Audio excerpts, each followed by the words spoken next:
Welcome to Stories from the Center of the Universe, the podcast about the human experience.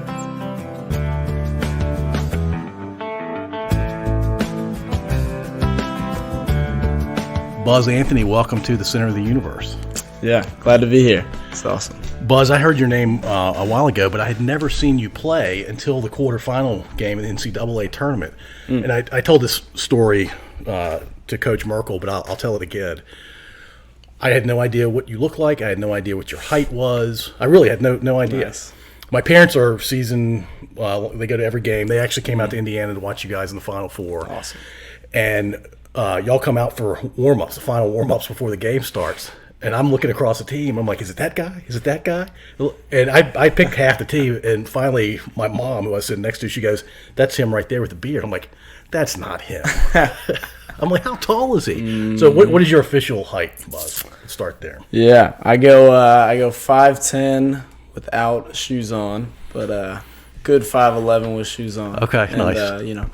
Play the game of basketball with shoes on, so nice. 5'11". Okay. I was trying to get 6 foot all of my 5 years of Macon, and they wouldn't do it. So high school I was 5'11", college I was 5'11". Couldn't get the 6 foot. You wanted the listing of 6 feet. You didn't care about the actual 6 No. feet. I mean, that would have been nice, too, if I would have grown. But just the listing, a little more pop to it, I guess. Yeah, my son's 5'11" and 3/4, and he's desperately wanted to be 6 feet tall, so he's just rounded up. He's like, I'm 6 feet tall. Yeah, it's all good. So the fact that you have been the ODAC Player of the Year 4 years running, you're the National Player of the Year, which it probably still sounds a little weird to you at this point, but I mean, obviously well deserved. Is amazing. When did you realize you had a chance of being a Conference Player of the Year or even the National Player of the Year?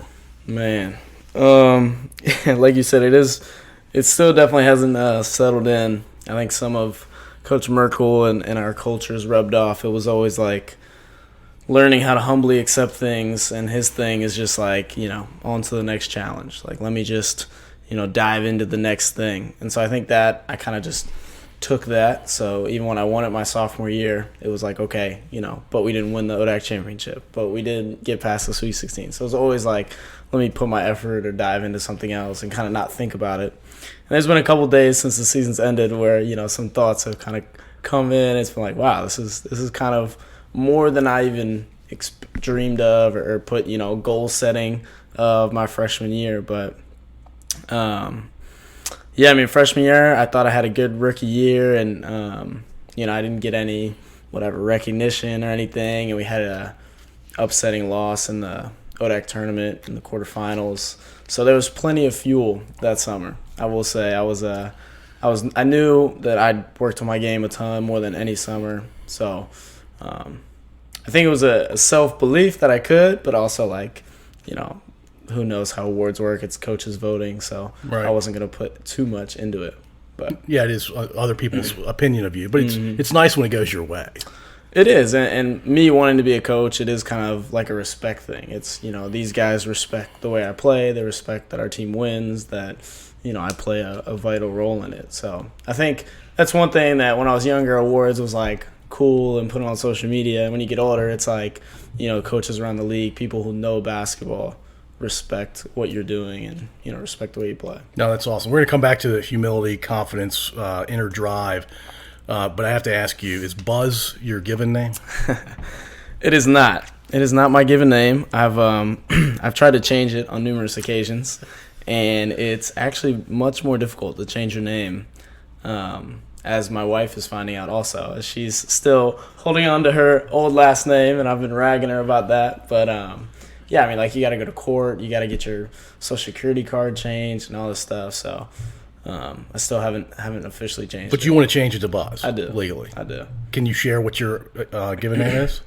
Well, I used to keep it, under wraps, but I've had a couple interviews, and now it's like they said on the one of my buddies texted me after the national championship game. I was like, man, they said your real name on TV. Now everyone knows. I thought this was a secret. So my name is Connor. Okay. It's very bland. It's very Connor's a solid name. No, it's a solid. It's not Buzz. It's definitely not Buzz. Yeah. So my parents gave me Buzz when I was younger. My mom's name's B. my dad's nickname, because he was like short and fast in college, they called him a B. And so my parents were thinking of names, and they said 2 B's make a buzz. And they were like, we'll give him this name, but maybe he won't like it, so we'll give him like a normal name kind of thing. But I just ate it up. And you could choose. Yeah, so like first day of school, they were like, what do you want to go by? And I went by Buzz, and then I just loved it. Did your parents ever call you Connor? Yes, they would call me Connor Van when they were upset at me. But only when they were upset. Pull in the middle name, and that's when I knew it was bad. You said Connor Van? Yep, middle name is just Van. Okay, so is the legal change going to be Buzz Van? I'm thinking of doing Buzz and then doing like a Connor Van hyphen. Okay. That's the only time I hear it anyways, is the Connor Van. Yeah, you don't want to lose that, actually. Yeah, so I think that would be cool. We got some Dutch roots. My mom's maiden name was Van Babel, so that's where the Van came in. Nice. I like that. I have a buddy who begged me to ask you this question. Okay. He said, were you limited, given your name of Buzz, to schools that had mascots that are stinging insects? So what's funny is, like, when I first came to Macon, people asked me, like, did I change my name because of the mascot? Right. So then it was like, you think I changed my name based on this silly small school in Ashland? Like, I don't know. I've gotten all kinds of fun questions, but no, I think it just worked out. I tell the story that my freshman year, I was the mascot at a football game. So Buzz was truly Buzz on one of our football games, which was fun. That's a lot of fun. Who knew that you were doing that? How many people? Was it a small circle? Yeah, we weren't supposed to tell people when it was happening, so it was just kind of my closer friends. Okay. But afterward, I told anyone, whomever. What does a mascot do during a football game? Well, I don't know. I mean, it was kind of just that I knew someone who knew the like dance cheer kind of coordinator, and they were like, we need someone, and I was like, I'll do it. And of course it ended up being like 90 degrees, sun, beaten down. And I'm from Annapolis, Maryland, so I've gone to like some Navy football games, and they'll do push-ups on touchdowns. Like they're all in. So I'm like, okay, I'm a mascot. I'll do some like push-ups. I'll run around, and so the first half I think I was pretty good, and then the second half I was just sweating, tired, beat down. A lot of push-ups that day? We did win by a lot. But I think more than just the push-ups, it was just like the weather was crushing you. Yeah, whatever is made of a mascot, suit. I don't know if you saw I don't want to say it wrong. I think it's Coors Light, the commercial with the mascots who come in. Yeah. So that would have been much needed if. Very similar to what you experienced. That would have been a big pickup at halftime. So you grew up in Annapolis. What were your parents doing? So I love Annapolis. Awesome place to grow up. My mom was actually so I'm right outside of Annapolis in Arnold. My mom was from there, so we grew up like right down the street from my mom. So she had friends, and her sister raised her kids down the street. So I grew up near my cousins. My mom was a PE teacher, and my dad was a financial advisor for my first half, and then he was like partially retired and started a referee business. Yeah, so both my parents played college sports. They both coached for 10 plus years. My mom did JUCO volleyball. My dad did high school soccer, and then they got into refereeing. So they every angle of sports that it kind of you could attack it from. Did you referee as a kid? Yeah. So I started at like 14 doing soccer stuff, and then I got into basketball. So I've done basketball and soccer since I was 15. So mom volleyball, dad soccer, and you ended up being a full-time basketball player. How did that happen? Yeah, I kind of played every sport growing up, tried it all out, was kind of my parents' thing. But basketball and soccer kind of stuck for mostly throughout, and those were the ones I did travel and the most competitive. And then I played basketball and soccer my freshman year. And I remember, soccer in Maryland, I know it's like different in some states, but boys go in the fall. Yeah, same So I here. had that first. Yep. And I made varsity my first year. I was like starting. I was playing well. I feel like I have a better soccer body than I do basketball body. But I had a good season. But then I remember getting into the basketball season, and I mean, sure, I was cardio-wise in shape, but like my touch was off, and so I didn't make varsity. and I was kind of You're talking about your freshman year. Yeah. What kind of school did you go to? Like a small private or big public or somewhere in between? I went to a big private school. I went there for basketball. It was like a main reason. I had a buddy who was a year older. It was Archbishop Spalding. They played in the Baltimore Catholic League. So it's really good basketball up there. Mm-hmm. Yeah. So my buddy was like, yeah, come here. It's really good coach, all this stuff. And I felt like I was right on the cusp of making it. And I felt like, some of that fall, some of playing soccer, I wasn't at my best. So I ended up moving up halfway through the year to varsity. And once I got on varsity, played in a couple games, and it was like, these dudes are really, really good. And so then it kind of was the decision of like, hey, do I, fully commit to this? Because I know I have to be able to play at this level. And it was a hard decision, quitting soccer. My dad was pretty, heartbroken. But my dad played basketball in college at St. Mary's in Southern Maryland. So both my parents love basketball too, so it wasn't too bad. What was it about basketball that helped you make that decision? It's funny now, like I kind of see it as maybe a negative trait, but I wanted to be able to control or impact the game more. In soccer, I'd be playing center midfield, which you can control a lot, kind of like a point guard, but if your strikers aren't scoring or if your goalie's letting in goals, like you feel like you're a little less impactful. So basketball, I felt like I could go in the gym and just grow my game more based on my work ethic, I guess. Well, it's 1 of 5 in basketball and 1 of 11 in soccer. Yeah, just based on the numbers. Yeah. Too, so. Yeah, well, so I watched the championship game, and I was at the quarterfinal game, and you split time at point guard.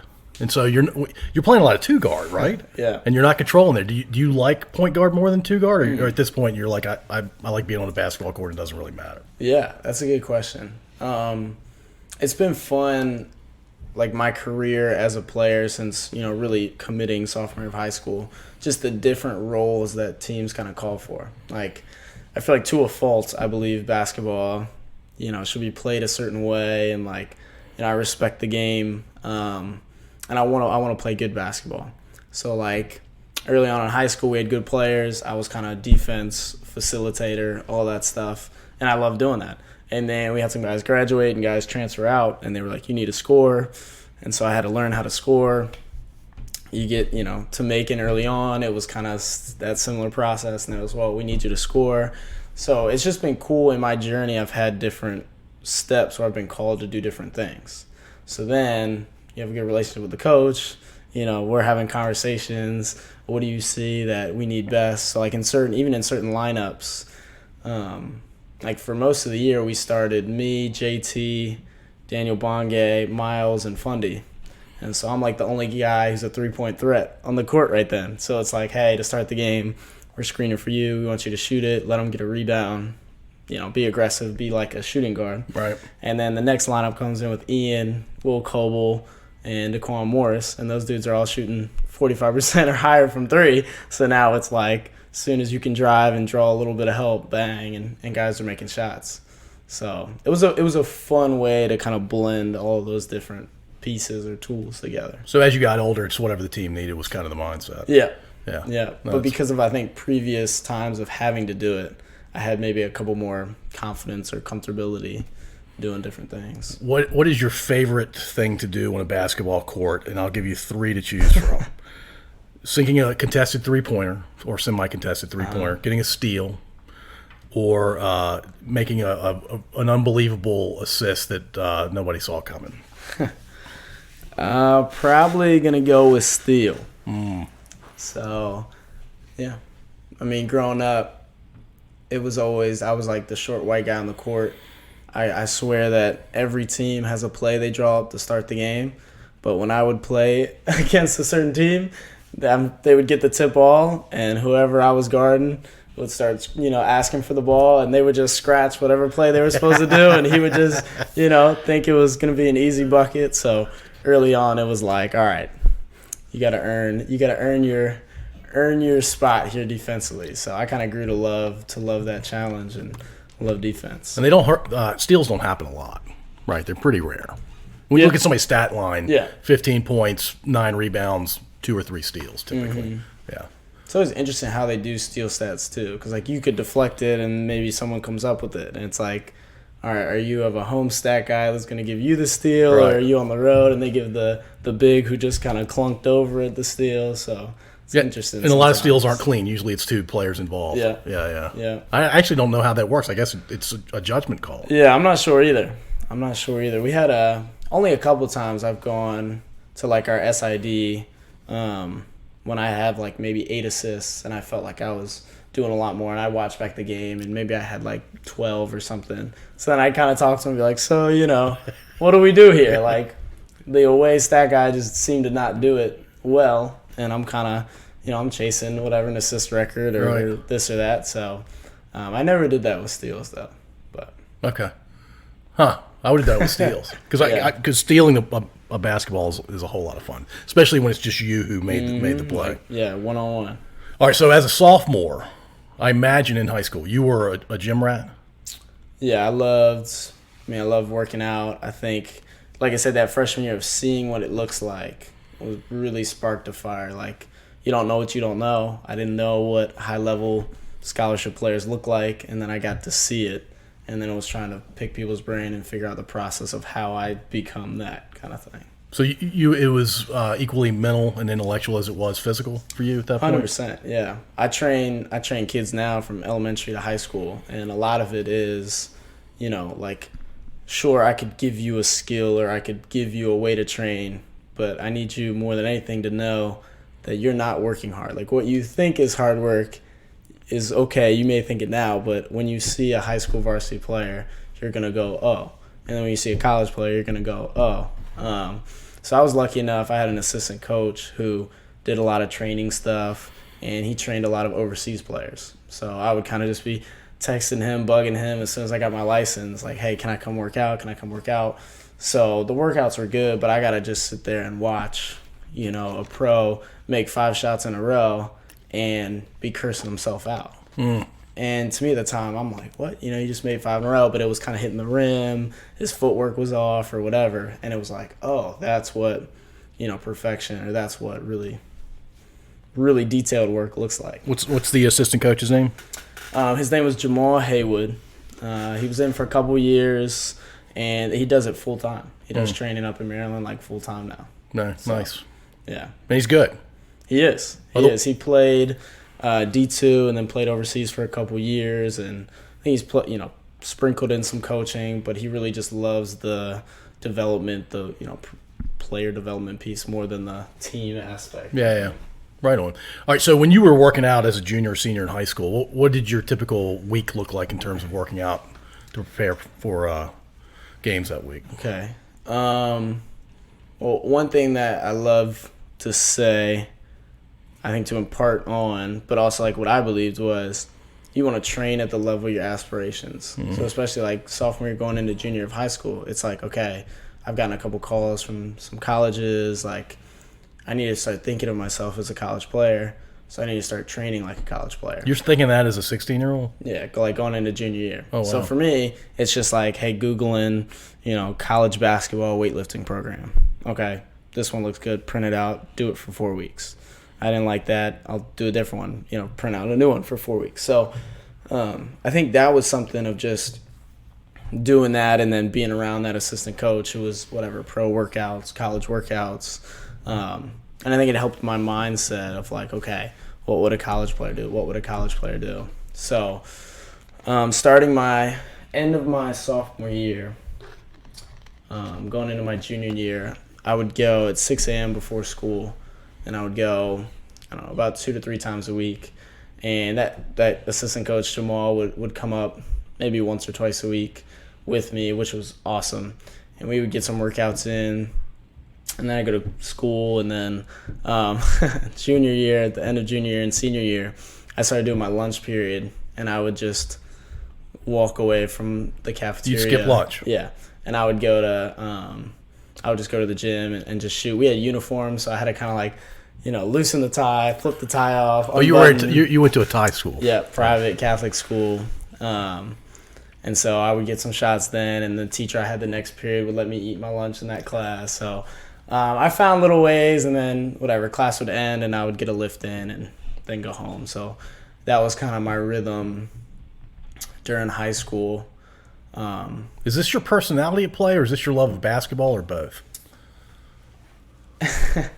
I think I love being good at things. Okay. And it just so happened that basketball was what I was really immersed in. I thought it was a way, I wanted to get a scholarship. I thought it was a way to pay for college. Like, I was like, okay, I think this is what it takes, especially I'm going to have to do more.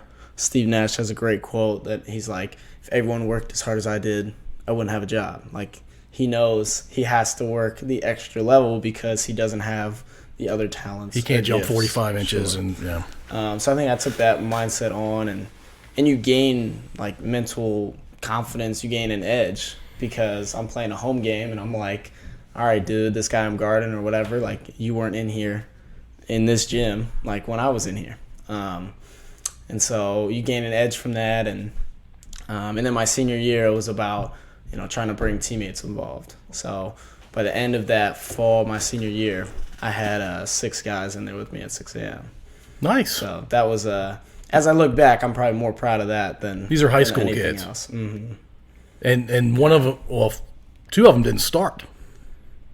Yeah, no, I mean a lot. So probably the coolest story is the guy who came the most was a manager, freshman, sophomore, junior year. And he was like, I just love basketball. Like, we became close friends. And he was like, I really, want to try to make the team. And he made the team his senior year. Nice. And we just, we celebrated like crazy. That's huge, yeah. So, yeah, he was in there probably the most often with me. That's really cool. Yeah. You keep in touch with him now? I do. Yeah, he texted me yesterday. He was, because I did a 5th year, so he graduated last year. He's working up in Annapolis at the harbor, so he's got a good fun job. So we'll hang out in the summers. Annapolis is a fun place to go back and hang out. Nice. That's really cool. Mm-hmm. You said you got attention your sophomore year from colleges. Was there somebody helping you get the word out about you, or did people naturally figure out that you were going to be a college player? Or both? Yeah, good question. There were only 2 schools that talked to me after my sophomore year going into junior year, and that was Lycoming and Randolph-Macon. Okay. Randolph-Macon was recruiting a teammate of mine who was a year older. So I think I was just kind of like a throw a text out there, he might be good down the road kind of guy. Lycoming, I'm not sure. My AAU team, my coach on that was I'm trying to remember the full lineage here, but I think his nephew is Sean Miller, who was at Arizona. Sure. And I don't know exactly where he is now. And Archie Miller, who was at Indiana, and they've all bounced around. So he was part of that Miller tree. So Right. He had a lot of college coaching connections, experience, all that stuff. So he helped out a ton of not only like connecting with coaches, but also like, hey, okay, this is the team we have. We got low D1, D2, high D3 guys. Let's not go to this tournament where high D1 people are going to be. Let's go to this tournament where my guys are going to get the like right kind of looks. So I think that happens a lot with some of that is people are like chasing the big tournaments, and it's like you don't have players that can play at that level. You're wasting an opportunity for them to because it's about the players. It's not about the adults in that case. Yeah. So he did a really good job with that. Yeah, I've heard a lot of since you brought up AAU. I've heard AAU it seems to be a lot about the coaches involved, or the adults involved is maybe a better way of saying it. And it sounds like you had a coach that was looking out for the kids on your team. Yeah, and there's all kinds of money and like shoe companies and all this stuff that is started to be involved when I was in it, but now it seems almost crazy. So. All right, so your senior year, what's your average stat line, you think? I remember I have a highlight and I like put it up at the end, and I watched it like a couple weeks ago just in nostalgia.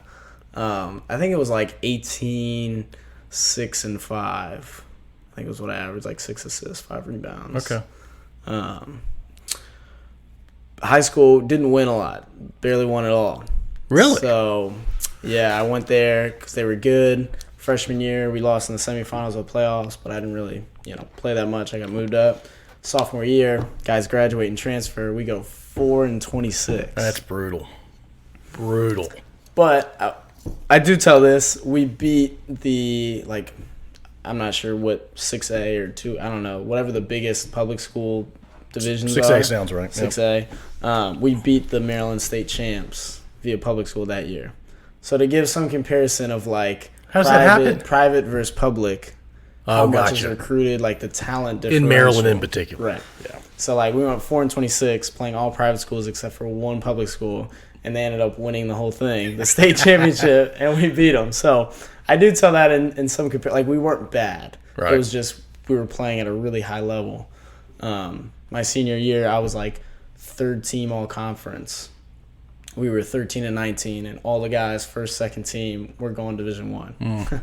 So my junior year, we went, I think it was 9-17, and my senior, or 9-20, I don't know, something. More losses than wins. Yeah, and then my senior, we had 13 wins. So not great. Not a great record, but that competition had to have made you better than you would have been otherwise. Yeah, it was. I gotta go against like Emmanuel Quickly, who's now played at Kentucky, now in the NBA. We played each year against each other, so that was always a fun matchup.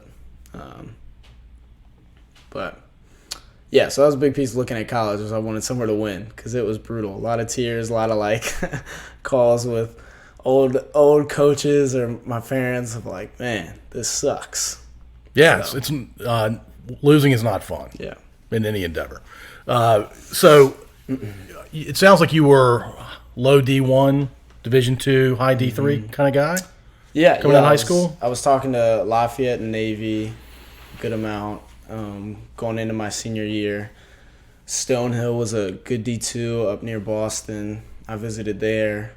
And Catawba, a D2 North Carolina. Yep. I had a full scholarship offer to go there. It was like a mix of academics and athletics. And then I was like the stereotypical white D3 guard. I had a 4.3 GPA. I wanted to be a coach. I worked hard. Parents were coaches, kind of thing. You're the poster guy for a place like I talked to a lot of D3s. A lot, like 5 or 6 or like 15? Probably like 25 plus. Holy cow. Because Pennsylvania's got so many. Maryland's got probably 8 to 10. A lot of them were just kind of one phone call, and I was like, at that point, I was like, hey, I've already had, Macon's been recruiting me for 2 years. Thank you, kind of. But was Macon the front runner the entire time? My relationship with Coach Merkel was the best out of any coaches, and I think that was a front runner. I was gonna do a division, like if Lafayette or probably Navy would have won, I would have done the Division I road, but that connection was big. St. Mary's in Southern Maryland was involved. My dad, we went on a visit there, and he's like reliving his glory days, telling we would go to this place, go to this bar, hang out at this pond, at this spot. So I think he was kind of bummed out when I chose Macon. But he wasn't pushing too hard. No, they did a good job of letting me kind of decide and supporting it. So what was it about Coach Merkel? Yeah, I think people joke, like my freshman year, they called me like Baby Merk. Like I think some of the way we attack things or just talk hoops, like there was kind of an unspoken thing that clicked early on. And then as I got to know him, I think he shot it pretty like honestly, I think as I got especially older, when I was closer to making a decision, it was like, like this coach is saying, hey, you can come in and we'll give you the ball, and like I want you to run the show. And it's like, well, if a coach is saying that to me as a senior in high school, then what's going to stop him from saying that to the next senior in high school next year? And I think that started to click more, and Coach Merkel kind of shot it like, hey, we got good players, we have a good program. What that means is you're going to have to compete. Just laid it all out like I'm not a car salesman. And I think as I waited, that became more attractive, the honesty. Yeah, he was sincere in what he was telling you, and he wasn't trying to play a game with you, which is, I hate to say, fairly rare, I imagine, in recruiting for college athletes. Yeah. So, it worked out. It worked out great. Oh, man, did it ever? and even just that point guard to head coach, like, that's one thing pursuing playing overseas is I'm kind of worried of, like, I might not even speak the same language as my coach. And I'm coming from this awesome relationship of going in a timeout being like, hey, let's do this. And he's like, like, okay, I hear you. Let's try it. You know, kind of that full confidence, full support kind of thing. All right, you show up at Randolph-Macon. You're a freshman. Did you think you were going to start? So there was a guard who was going to be a senior, and I came in the spring and played once, and then played in the summer against this guy, and he was like really fast, and like, yeah, he's a senior, he's pretty good, but then He's 22, you're 18, kind of thing. yeah. Well, he was actually, I think, 24 or 25. He's a man, and He you're had like just done becoming a one. Division I, and then stopped playing for a couple years, and then kind of like got scooped up, kind of thing. It was a whole journey. I don't even know all of it, but he was way mature beyond college, and so he ended up not coming back that year. Oh. So then it was me, another freshman point guard, and a sophomore kind of combo guard who were fighting for that time. And so that became a little more just like, hey, it's an open spot. And I didn't know I was starting until 20 minutes before we played Maryland, which was my first college game. The University of Maryland? Yeah.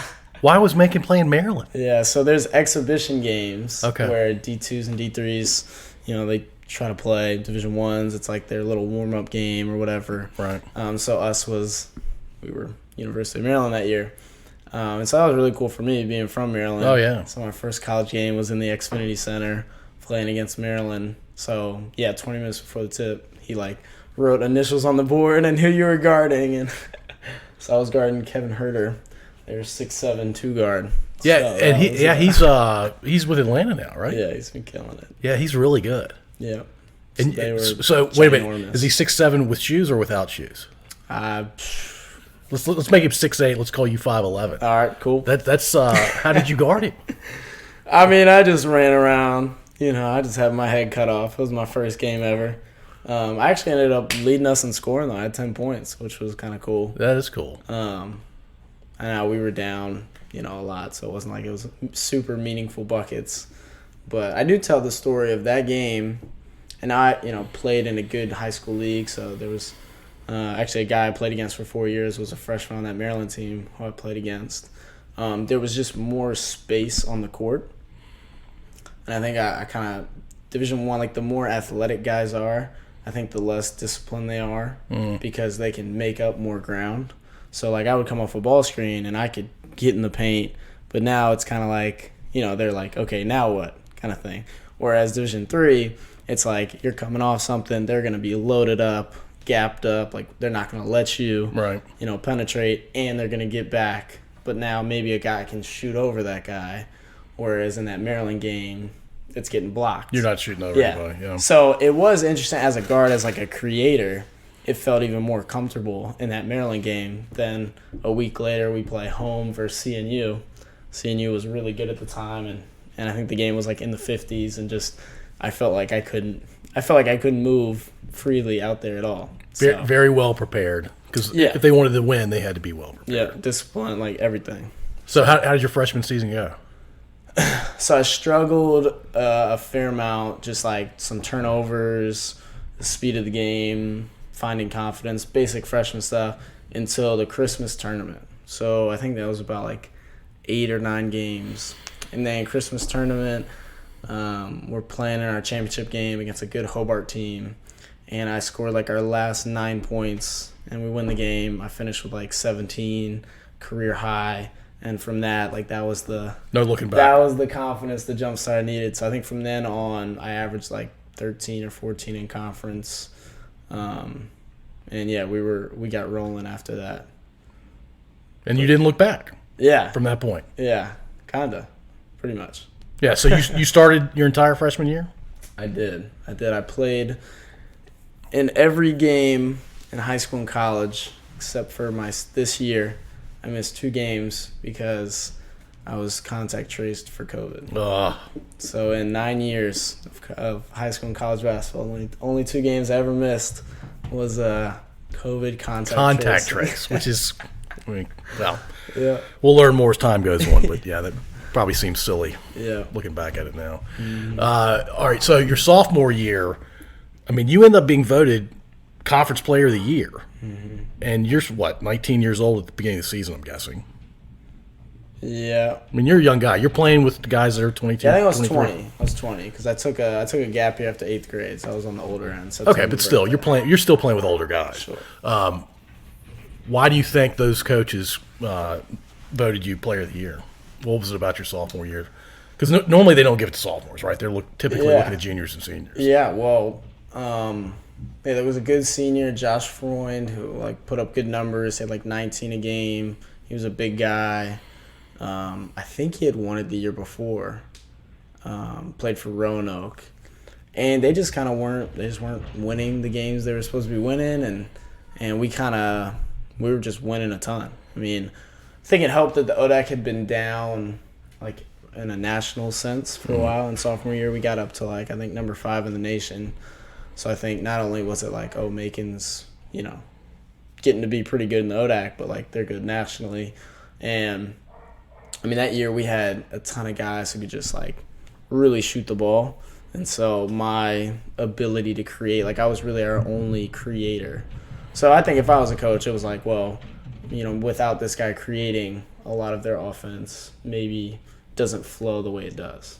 So you're the obvious quarterback. Yeah, I think some of it was just that it seems like quarterbacks always win Super Bowl MVP, even if there's great players on the team. The best receiver, the best DN. Yeah, it's just that guy kind of facilitated. So I think they gave it based on the facilitation of a good offense. There's a multiplicative sort of effect of a really good point guard that is more valuable than just, say, a scorer. Sure. Yeah. That team was our best points per game team that I've been on my sophomore year. We were at 83 or 84 points per game. That's a lot of points for college basketball. Yeah. To average. And we're a defensive kind of identity team. Yeah. So we're not getting a ton of possessions because we're slow and we're making you work on the other side of the ball. So and you're taking good shots on offense. Mm-hmm. All right, so you were named player of the year. Was that a surprise to you, or did you feel like you had a decent shot? I felt like I had a decent shot, but I thought because I was younger too, I was like, they'll probably go a different direction. So I still remember where I was when I got a text saying congrats. I was like, that's how you find out? Yeah.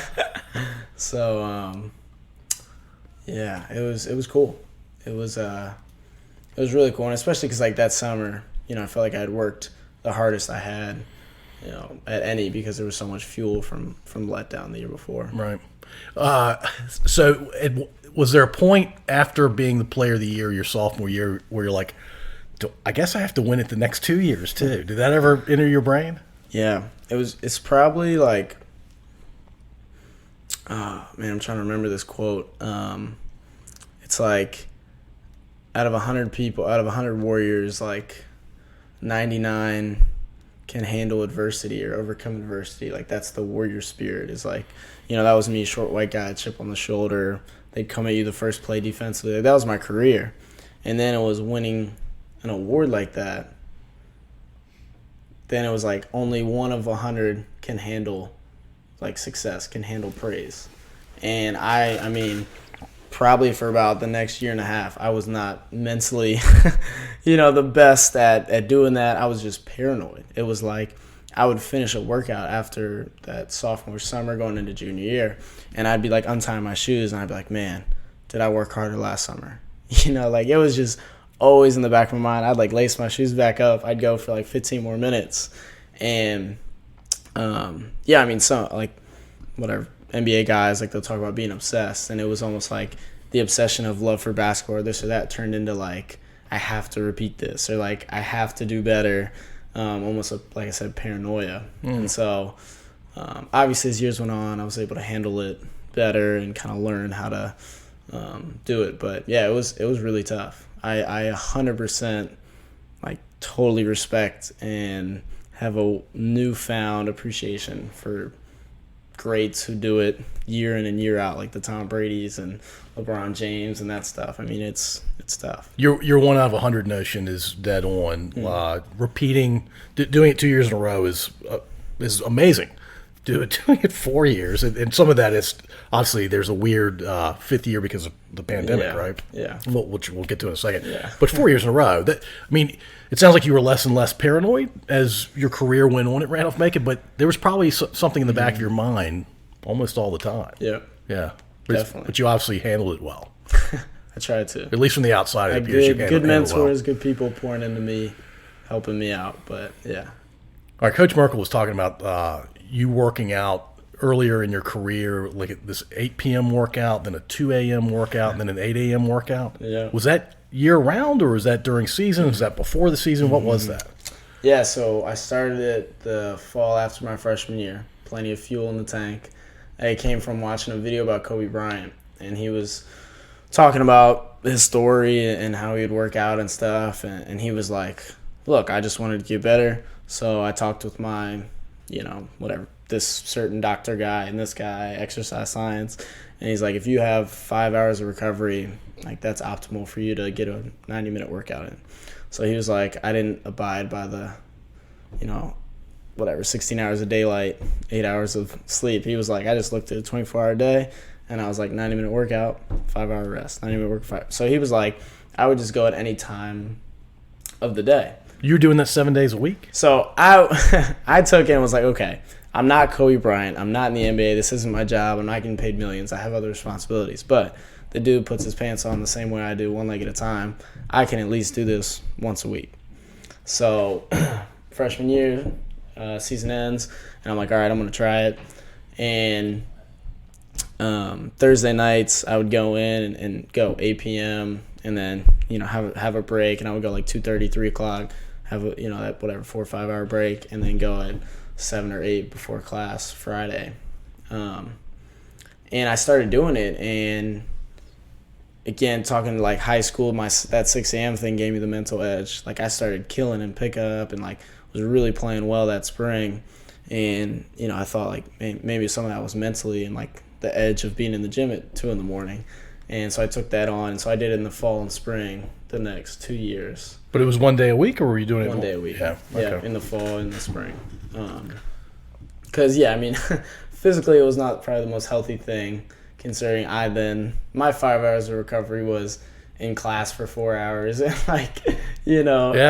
playing a lift or pickup. Like I couldn't, have a massage guy and eating the right all the time. So, it was different. But looking back, it was awesome as far as getting the edge, doing something different. I believe like the more you sacrifice, the more you care. So like, that next day I'm playing pickup and I'm like, dude, I'm up at 2 a.m. Like you're definitely not about to close out short on this shooter and we're going to lose this game of pickup. And so like my accountability for other guys went up because I was giving more to our team, to our game. Did you have guys working out with you when you started? Nope. So I did it 2 years. I didn't do it with COVID. That was just gym availability. But I did it that freshman, sophomore, and junior year, and then COVID hit, and then senior year. So those first 2.5 years, a guy would come in at night or come in the morning for 1 of the 3, but no one would do all of them. And then coach kind of was started supporting it more this past year, and so we had 12 guys in there this past year. How many guys are on the team? Suited 15, up typically? 15. So 80% of the team is coming into all 3 workouts. Yeah, so we did that for the fall going into the year. It paid off, it sounds like. Yeah. It's not the only reason you guys won the national championship, but, right, and but it doesn't hurt. Yeah, and I tell people, your game probably isn't going to increase. You're not going to see a great improvement by doing this workout. But when we're down bad or when you're fighting for confidence, you can always go back to that back pocket and be like, all right, I put this time in. I was in at 2 a.m. I've worked too hard to not succeed. I've worked too hard to not, play to my potential. So you can't be the national player of the year. You can't be a huge part of the national championship team without having extreme confidence. Where does that come from for you? Or would you say that you actually don't have extreme confidence? Well, it's interesting. I'm going and I'm playing pickup in Richmond now, or playing with different guys or doing different things. And I think I'm confident in my game, but I'm not I've met some real confident dudes. I'm not one of, I don't have irrational confidence, I guess. Okay, that's fair. I'm not saying cockiness. I'm saying confidence. And part of that is, I mean, I know, like, I'm 5'0", and I rely on having good teammates. Like, part of a guy being able to make a shot makes my drive more potent. So, like, my ability to have good teammates and be able to play well with people also, like, super maximizes my skill. Like Kevin Durant, if he had good or bad teammates, it doesn't really matter. If he can get you on the wing, I mean, he's going to score because that's how his game is. That's how good he is. Right. So I think I'm confident in my skill, but a huge piece of wanting to coach was like film watching, game preparation. That grew a ton. And so a lot of that was confidence in our game plan. Like I would be with the coaches and the assistant coaches days leading up to games. And so like I was a part of making, part of the game plan. So I 100% believed in it. Like, hey, they're weak here. Let's attack that. And then when it would work, it's like, oh yeah, we got their number. Like we're just going to keep going at it. So I think a lot of confidence for me came from that as well. You guys won the conference tournament this past year. You obviously won the national tournament. Walk me through your memories of the conference tournament and your memories of the NCAA tournament. So conference tournament this year was really cool. As we talked earlier, so I am married, and so that happened last summer. So I got married in August before the senior year started. And so the conference tournament was probably like a really cool moment where this season's been different, being that I'm not living in dorms with guys or kind of in that smelly lifestyle as much. So, like, the conference tournament. You're a married dude. You're not college kid as much. Yeah. Right. But that conference tournament, we're in Salem for 4 days. We played Thursday, Saturday, Sunday. So for those 4 days, I'm in a hotel room, and we're all right next to each other. And so I think more than any other year, I really just, like, embraced that, was really present. Like, man, I might not ever again in my future years have 4 days with, like, some of my best friends playing basketball, like dominating to an extent, like winning and having this downtime. So you relished every minute of it, sounds like. So in the past years, I'd been like, game would end, I would go to my room and like, boom, turn on film, like prepping, rehabbing, stuff like that. So this year, I think I had a good sense of I knew what I needed to do, but it maybe wasn't as much. Because now I knew these teams and coaches. Like, I didn't even look at scouting reports or anything anymore, especially in the ODAC, because like I'd been around the league and knew the coaches so well. Right. So relished every minute, like you said. That's really cool. You have a fond memory or two from the NCAA tournament? Definitely a couple. Probably one of the coolest was after the game. We had a group of guys and we'd been kind of doing a Bible study and kind of growing in some different areas, and we would pray after the games and stuff. And a couple guys were, getting into it and trying to just, we kept repeating, like, winning a national championship is not going to be the best thing that happens to you this year. Like, don't just, like, put everything into this and then, now what? Like, don't peak at 22 kind of thing. And so our whole team ended up, like, coming together, praying after the game, and, like, I don't know. I think like that's going to be an anchoring moment when I look back, or hopefully when I have conversations with my teammate down the road, or maybe someone asks them about it, and it's like, hey, yeah, we won a national championship. But one of the first things we did after, is more meaningful, and at least in my belief, and that was really awesome, really really awesome for me. And then coming back to the hotel after the game, we had to take the bus back, and I had no idea what was gonna happened that night, and we opened the doors of the hotel, and it's like full of alumni. All the fans that had come to the game, or I don't know about all, but most, had come to the hotel. So they're all sitting in the lobby. They were so excited. And they're just juiced up, and so we just celebrated, in there. And that was awesome. Just seeing people, how much they cared, how many years they've put into, Randolph-Macon and the loyalty and just giving that to them was awesome. Randolph-Macon's always, at least in my memory, and I'm 53, they've always had a good program. I think they went to the Division II Final Four back in '79, and I was a kid back then, and so they've always had a good team, and they've always, I shouldn't say always been in the top 10, but frequently in the top 10 for Division III. Yeah. And there seems to be this crescendo thing happening under Coach Merkel where it got a lot better, and you're a huge part of that.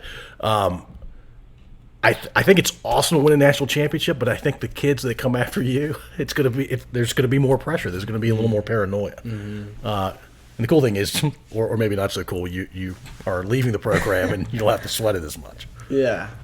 Oh, I mean, I'm sure Coach, he loves saying this, but, like, pressure's a privilege. Like, having that kind of reputation is a good thing. Like, schools that don't have that, and they don't have people that care, like, the gyms are quiet, the home games are quiet, like, it stinks. Like, if you lose and people are upset, like, there's a certain good thing that comes with that. Like, people do care, and I think I definitely bought into that. Like, I would rather have people care and be mad at me when we lose than just have no one really care. Yeah. So there are worse things than losing. Right. Yeah.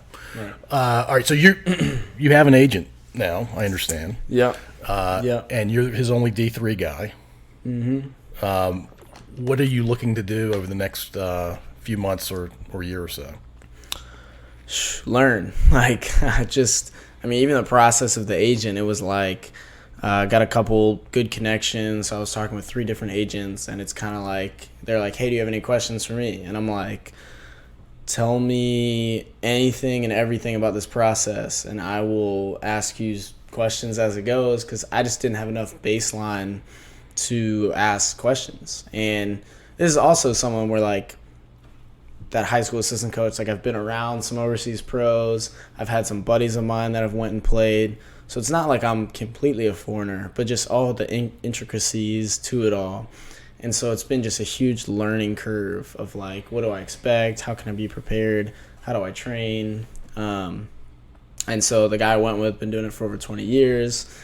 He's been just great at kind of really being communicative and helping mentor and just kind of guide that. So yeah, these next couple of months going to be training. I have 2 potential NBA workouts, like pre-draft workouts, which, I don't think I will be drafted. You get to go, though. But it's kind of a connection of like, hey, this would be good for you to be able to say to, overseas guys, coaches. It would be good for you to get in the gym and see a workout, compete against high-level stuff. So those are potential things coming up. Are those team-based tryouts or workouts? Or? Yeah, so it's like from the end of May to the end of June, NBA teams are working out guys they think they can draft. But every workout has maybe 1 or 2 guys that they're going to focus on, and then they need 1 or 2 guys who – they can see them maybe compete against or, worthy competition or whatever. So I would probably be more in that category. Because the NBA only has 2 rounds in their draft, right? Right. Yeah. So, they really try to get it right, and so they do a lot of these workouts. So that would be cool. So that would maybe be closer, but it's kind of looking like July, August. Well, hold on. Let's back up. At what point did you think you would be doing a workout with an NBA team? Was it like a week ago, or was it like? Yeah, it was kind of like like I said, everything's just like a connection of a connection, not what you know, who you know. Like, I just kind of stayed in touch with this one guy. He was a G League assistant coach for one of the teams, and we met through a guy, and I stayed in touch, and then he played D3, so he's kind of like got that little special place. Yeah, he's got a big heart for you. Yeah. So I just stayed connected, and he's like, hey, we got these pre-draft workouts. Like, I don't think we'll draft you, but I'm pretty close with the head of scouting. Like, I can probably get you in one of the pre-draft workouts. So it was kind of stuff like that where, like, it wasn't the goal of mine. It just kind of came, and it's like, oh, that's cool. I think that will help me grow. I think it's trying not to be too much of a fanboy and see it more as like an opportunity to learn something or to get better. So when I go overseas for that first year, it's really important. One thing I've learned is like your first year, proving your credentials, like proving you can play as a rookie. It's like being a freshman again. It's like being a freshman, except that you are the Division III National Player of the Year. Mm-hmm. That's always going to be with you. Yeah, and I think that'll probably help me get a job. But From guys I've talked to, it's like they don't care. Like you could be a Division I low major.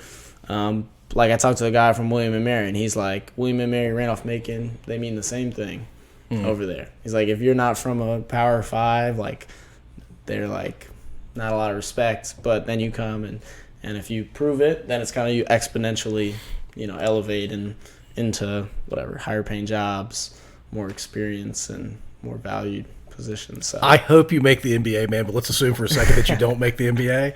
You're going to end up somewhere in Europe, you think? Yeah. So talking with the agent and kind of leaning on people who know way more than I do. They think kind of Western Europe. There's kind of the big market route of France, like Italy, Spain.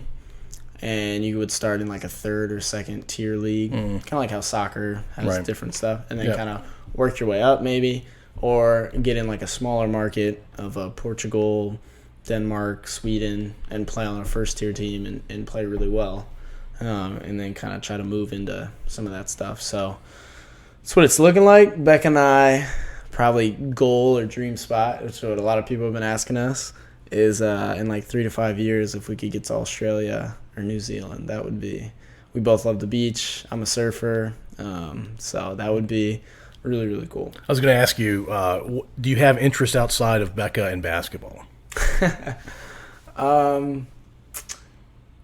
Surfing is in there. I tell people that I think my voicemail is, sorry I missed your call. I'm probably surfing or playing basketball. I'll get back to you when I'm done. But no, I feel like I love talking about that. I love traveling, adventure, all that stuff. Tony Bennett has a quote that I've found newly in these past couple of years of like, I can talk hoops or about Jesus all day long. If you get me on either of those two, so my faith and that journey has really grown as well. So, I would say simple in some ways, but there's a lot of different avenues you can go with those things. So. It makes you fulfilled and yeah. And it sounds like you're a happy, well-adjusted dude. Sure. Yeah. Sure. Yeah. I've been lucky, blessed, like beyond a lot of ways. So excited to pay it forward. Excited to even stay involved with Macon, like high school. Just starting to find ways now to be that alumni, to be that older presence, kind of paying it back. How does a kid from Annapolis pick up surfing? It's a good question. So, grandfather lived in just south of Wilmington, North Carolina, and we would travel there every summer. And I got about like 12 or 13, and I think I probably saw it on TV, thought it was cool, was like, hey, can we rent a board? And kind of like I said with basketball, it didn't start with a love for basketball, it started with a love for being good at something. Mm-hmm. So then I just started going out in the water for like, hours on end, just trying to pick it up and learn. And so then once you got good at something, then, I don't know, the middle school girls on the beach would look at you more. And so I kept doing it. And so, but then once I think you really get into something, it starts to unlock all the different layers of what surfing is, or, what basketball taught me. And so now surfing's just become an awesome way to meet people, to hang out with friends, to travel. It's a very communal sort of endeavor. Yeah. Yeah, so I've been Portugal, California, Florida, North Carolina, Costa Rica. So you haven't done any of those crazy big waves, have you? No, probably the biggest wave I've surfed is like 10, 12 feet. Still pretty big. Yeah, doing some hurricane chasing on the East Coast with a couple buddies. Really? Yeah, we went kind of up the coast of North Carolina 2 days, kind of just like following the hurricane and trying to get the best. Following the dangerous storm. Yeah, right. But it is cool, it's like chaos and winds and all that stuff, and then the next morning. Did your mom know you were doing this? Yeah, she loves the ocean. Okay. She'll right. She'll come out there and swim. I'm out there in like maybe 6, 5, 7 foot swells, and she'll come out there and she's swimming and she's like bobbing up and down, but she just wants to be a part of it. So that's cool. Yeah. All right, weird question time. Okay. We ask most of our guests this. We asked Josh this. Okay. And it's meant to be revealing. You're a talk show host. You get to do one show. You get to invite 3 or 4 guests. They can be alive or dead. They can be famous, not famous. You can know them, not know them. The show can be thought-provoking. It can be for your enjoyment. It could be for the world's enjoyment. You're going to have a male guest, a female guest, a musical act, and if you're in the comedy, comedian. Okay. See, there it is. It's thought-provoking. It is. Yeah. It is, very much so. Probably the male guest. I would probably go Pistol Pete Maravich. He was the man. He could do crazy things with basketball. Yeah. Have you ever heard the story of him riding his bike to school? And it was one that had the bar between the seat and the handlebars, and then it had the V at the bottom, and he would dribble between that as he rode no hands to school. Yeah. No, I haven't heard that. That's a fact. I don't know if it's true or not. I never saw Pistol Pete do it. I'm sure it is. I grew up watching this movie.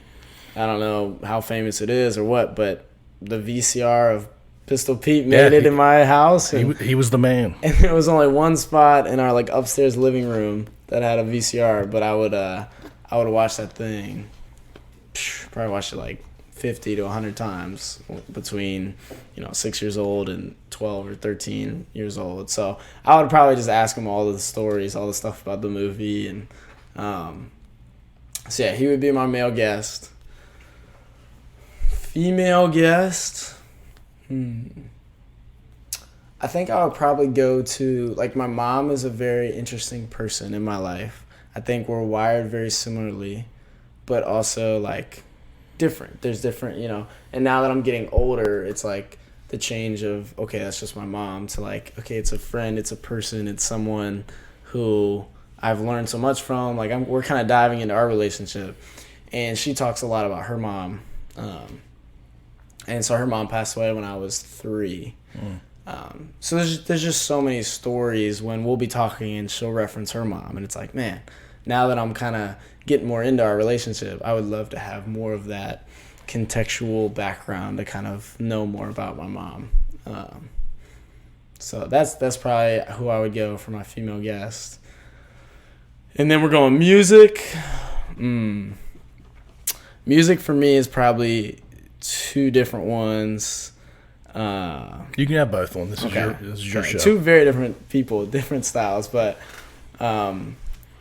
Post Malone is a favorite of me as far as I feel it's music that I can play at any time. It can be a party, upbeat vibe, or it can be kind of a studying, soothing thing. I've seen him in concert twice, which was really fun. He's just a crazy, fun guy. He's a guy with face tattoos from Texas, right? Yeah. Yeah. Don't probably dress like him or styled the same way, but his music's fun. And then the other, again, totally different, but Brett Young, country-wise. I feel certain, artists at certain times are in similar seasons of life. So a lot of his stuff is I just feel I'm this is my life right now. So he has a song like Chapters that's just really good. So they would probably be musical-wise my 2 favorite right now. Comedian, I would probably go Kevin Hart. He's a funny dude. Yeah, he's really funny. I remember last summer, 2 summers ago, Becca and I and another couple friend of ours were up at just 1 a.m. with a huge platter of just buffalo wings, and I think it'll forever be etched. We were just hysterical, just laughing at just for an hour at Kevin Hart stand-up thing, and to this day we'll still that's the main thing we'll talk about when we get together. So. He's a naturally funny dude, and when he's prepared, he's especially funny. Yeah. And then seeing then this other the other people who watched it, seeing them try to then reenact or no, I can't do it. When they try to be oh, you remember when Kevin Hart did this, and they'll try to do it, and it's sometimes that's even funnier than what Kevin Hart had done. Legitimately funnier, or it was funny a dumb you look like an idiot funny, nice try, but yeah. right. All right, cool. Last 2 things. One is I'm going to tell a quick story, and then we'll end by talking about your wife, Becca. Okay. How you met and your relationship and who she is to you. Yeah. My quick story is we were at that quarterfinal game for the NCAA tournament. Okay.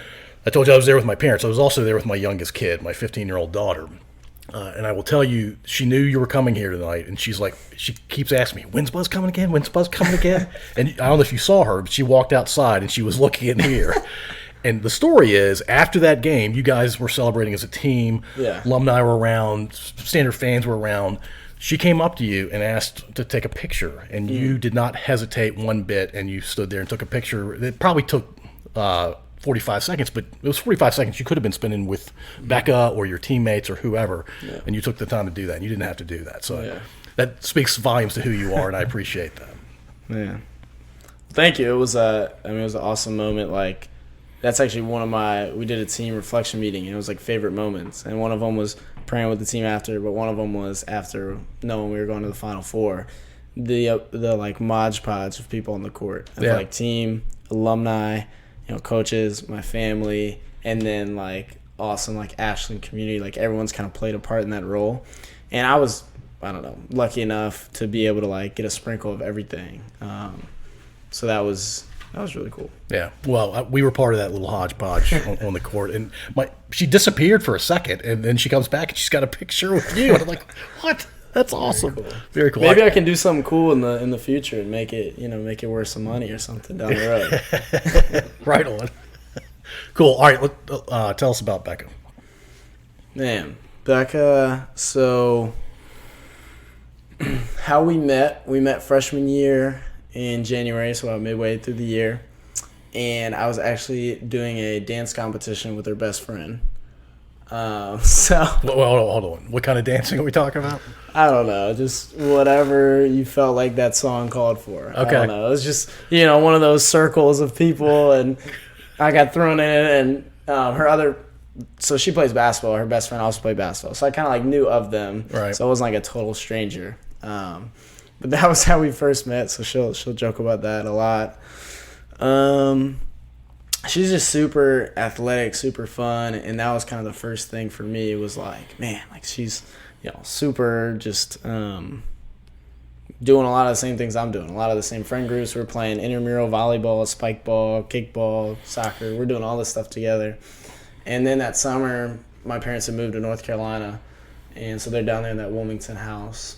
And so I was down there, and she's in Amelia, so it was like 5-hour drive, and it was like, well, hey Mom, I'm gonna go see my friend for the weekend for 5 hours. It's like, okay, that doesn't really cut it as you're still a young skipper. So we were like, all right, let's try this dating thing. I'd come out of a long relationship. I don't know, I was just like a relationship guy, and I feel like some of my friends are, some just aren't. Sure. And so I'd come out of a long one in high school, and so I was kind of a little on the weary end, but as we started dating, I got to know her. It was just kind of like with basketball and surfing. It just started unlocking more and more that I probably should have been looking, more intently on early on, but I was a little more just the fun, the joy, and just got really lucky with her character, who she is. And so we started dating.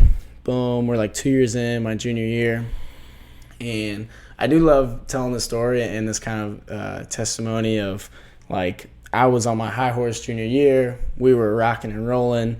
My ego was as big as can be.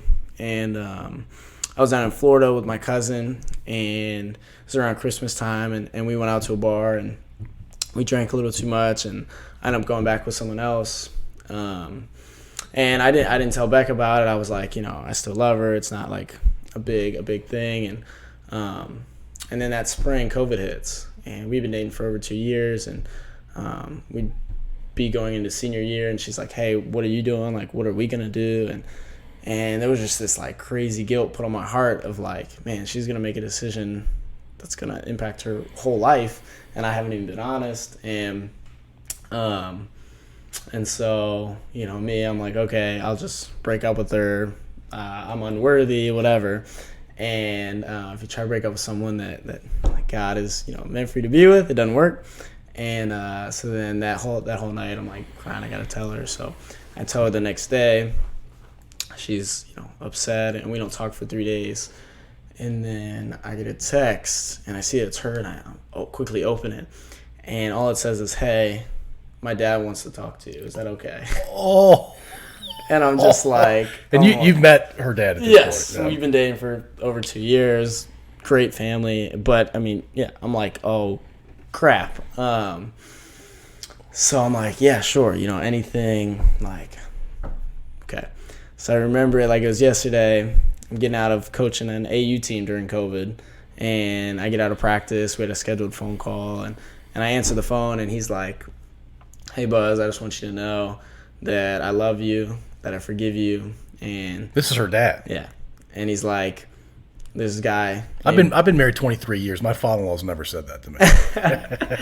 Man. Well, this dude is definitely a special guy, and he's like, I love you, I forgive you, and there's a guy named Jesus, and like there's more to life. There's more to it, and I think he's got a plan for you, and like gave me some scripture and a book, and during that time, it was in COVID where like I was isolated from everything. Like gyms were closed. You couldn't really go places. You had to be going nuts. So for me, I was, like in depression almost. And so this was all hitting. I feel like God kind of cut off everything to really make me like look inward. Like, man, you think you're all this, like, and so it really just struck my pride and everything down. And for the next 2 weeks, kind of heaven works in reverse. Like my best friend growing up was an awesome man of faith. Like went to Messiah College, and so I started calling him, and we started like calling once a day. And my roommate at the time, big fundy fella. Yep. He's pursuing his walk as well, and so I would call him. So I'd have phone calls with them for the next 2 weeks, and we were just like diving into everything. I'm asking him all these questions, and so I meet with Becca in person 3 weeks after I tell her, and we're both like, we don't know what this means. Like, how do we do this? It's going to be tough. And we end up talking for like 5 hours, and we're just like, this feels right.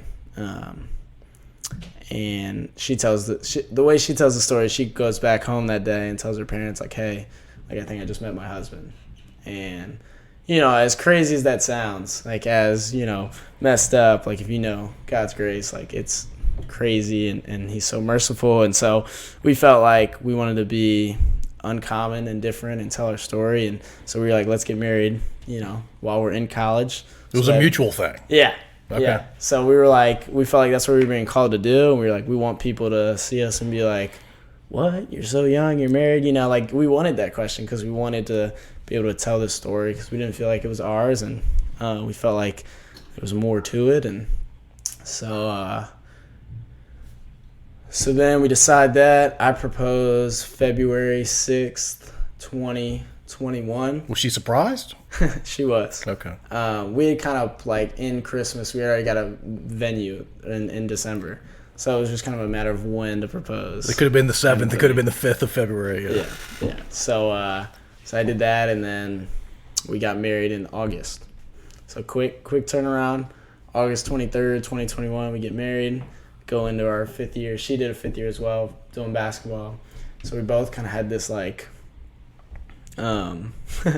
different last year of college, but really cool experience. And this year, even like transitioning into marriage, like it wasn't like just us away from our friend groups or stuff. Like we had community in college, we were active, we got to still like be involved. So it's been amazing. She's got such a heart, and she's shown me so much with forgiveness and how to actually like care for people. So I could brag on her all night, but that's kind of our story in a nutshell, and we're excited to see where this next year goes. I'm sure there's gonna be some more problems when I drop her in a foreign country and she doesn't know the language, and she's like, what the heck am I supposed to do? Hopefully you end up in a place where most people speak English.